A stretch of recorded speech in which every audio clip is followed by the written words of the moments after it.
संभाजीराजांचं आता वय वाढत चाललं होतं. बघता बघता संभाजीराजे 1-1.5 वर्षाचे झाले.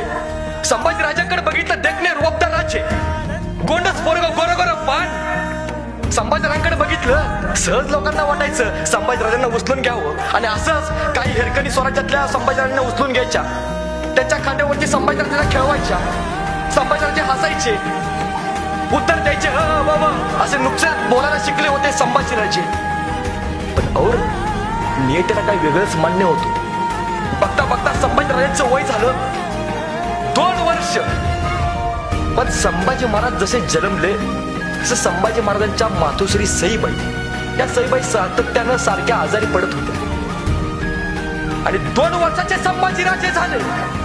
पण नियतीला काही वेगळंच मान्य होतं. अफजल खान नावाचं संकट स्वराज्यावरती आलं. अफजल खान आला आणि पत्र पाठवलं